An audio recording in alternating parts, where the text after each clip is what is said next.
Yang berhormat Datuk yang di-Pertua, sebenarnya saya lihat tadi sebelum perbahasan kita telah banyak membazir masa selama 20 minit. Sebaiknya masa itu diperuntukkan untuk perbahasan, alangkah baiknya. Banyak lagi isu dan banyak lagi ahli-ahli yang berhormat boleh mengambil bahagian dan ada ruang yang lebih banyak untuk memperbahaskan isu-isu yang penting dalam Dewan Mulia ini. Bagaimanapun saya harap ahli-ahli yang berhormat dapatlah berhemah dan sentiasa mengikut arahan daripada yang di-Pertua. Yang berhormat Datuk yang di-Pertua, saya ingin membangkitkan beberapa isu berkenaan dengan Hospital Pakar Sultanah Fatimah ataupun lebih dikenali sebagai Hospital Muar. Saya harap saya ada peluang untuk habiskan isu-isu yang saya bangkitkan. Walaupun ada isu-isu yang telah beberapa kali dibangkitkan dalam Dewan Mulia ini, tapi nampaknya isu itu belum dapat perhatian yang secukupnya daripada pihak kementerian, dan isu-isu yang saya sebut nanti masih lagi berlaku dan masih lagi menghantui pelawat-pelawat ke hospital dan pengguna-pengguna hospital. Yang pertama, yang berhormat Datuk Tuan Yang di-Pertua, isu ketidakcukupan tempat letak kereta di Hospital Muar. Dianya bukan saja menimbulkan ketidakselesaan orang awam, malah telah menimbulkan kemarahan di kalangan orang Muar. Bayangkanlah yang berhormat Datuk Speaker, saya sendiri apabila saya buat rawatan ke Hospital Muar, saya perlu berpusing-pusing banyak kali. Sampai 1 jam 30 minit sekurang-kurangnya hanya untuk mencari satu tempat parkir, tempat untuk meletak kereta saya. Jadi ini merupakan saya rasa satu perkara yang sangat-sangat membuang masa pengunjung hospital. Dan isu ni telah saya bangkitkan banyak kali dalam Dewan Mulia ini, walaupun hanya dalam tempoh kurang daripada setahun saya dipilih sebagai ahli parlimen, namun isu itu tak selesai lagi. Dan tiada apa-apa respon positif daripada pihak kementerian.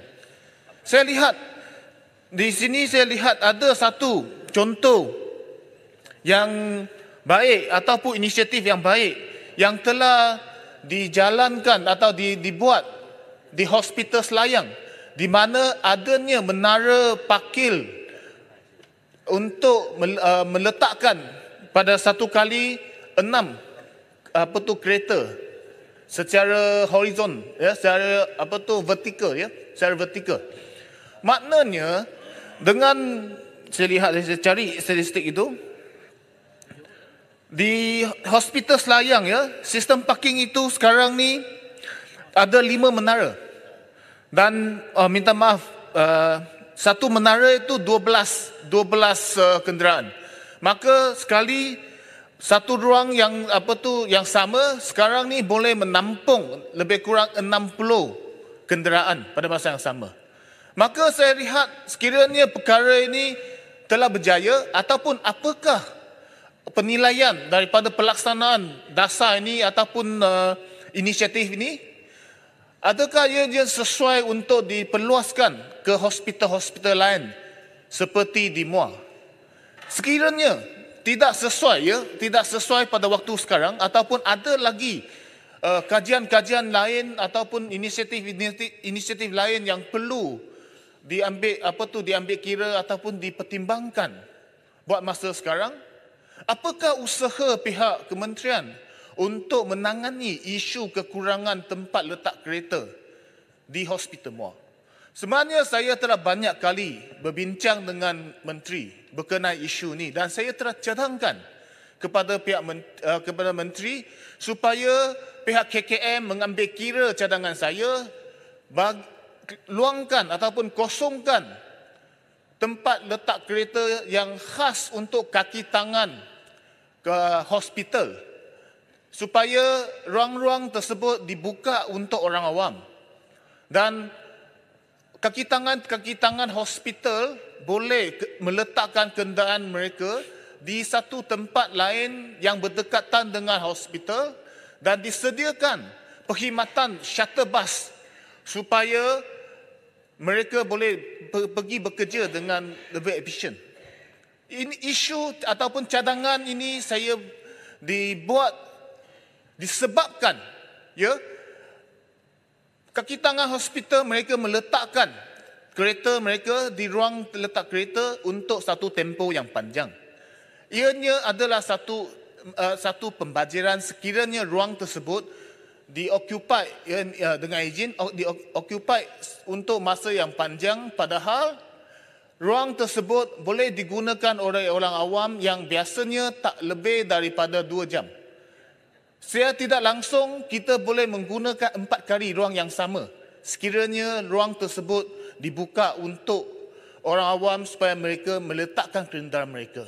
Ini pada jangka pendek dapat mengurangkan rintihan ataupun rungutan orang awam apabila mereka tidak dapat menjumpai ruang ataupun satu tempat letak kereta di Hospital Muar.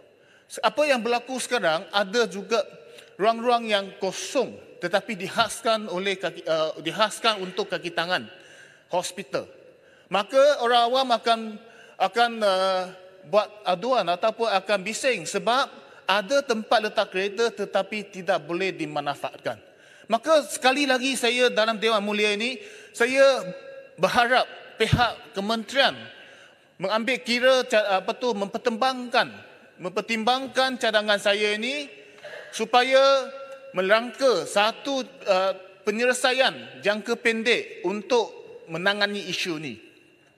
Isu yang kedua yang berhormat Datuk Speaker. Boleh. Sila. Saya dapat satu berita berkenaan dengan parking mekanikal di Hospital Selayang. So, apakah itu satu cadangan yang bersesuaian dengan Hospital Muar? Itu sebenarnya tadi saya ada sebut. Sekiranya cara itu sesuai, dilaksanakan atau diperluaskan di hospital-hospital lain, kita perlu segerakanlah pelaksanaan inisiatif inilah. Yang kedua yang berhormat Datuk Speaker, di Hospital Muar kami memerlukan sekurang-kurangnya 10 buah ambulans. Tetapi untuk satu tempoh yang begitu lama, Hospital Muar tinggal hanya 5 buah ambulans. 5 buah ambulans ini ada 2 buah ambulans yang bukan sahaja mereka ambulans ini membawa pesakit ke ICU, tetapi ambulans itu sendiri sentiasa masuk ICU. Maknanya terpaksa hantar ke bengkel atau workshop dengan begitu kerap sekali. Dengan kata lain, hanya 3 buah ambulans sahaja yang boleh beroperasi secara normal. Dan saya dimaklumkan oleh pihak hospital bahawa sebenarnya isu ni, masalah ini telah dilaporkan untuk perhatian pihak kementerian. Jadi apakah langkah-langkah ataupun tindakan yang telah diambil untuk menangani isu ini? Memandangkan isu ini sebenarnya dah berlaku dah kian lama. Tapi sampai hari ini isu ini belum selesai.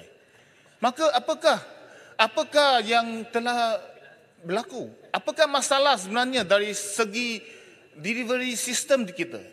Dengan izin yang berhormat Datuk Speaker, kita perlu faham bahawa Hospital Muar ini dia bukan saja perlu menampung keperluan di sekitar daerah Muar, tetapi Hospital Muar ini juga merupakan satu hospital kluster yang perlu meliputkan merawat pesakit-pesakit dari daerah-daerah lain di Johor Utara.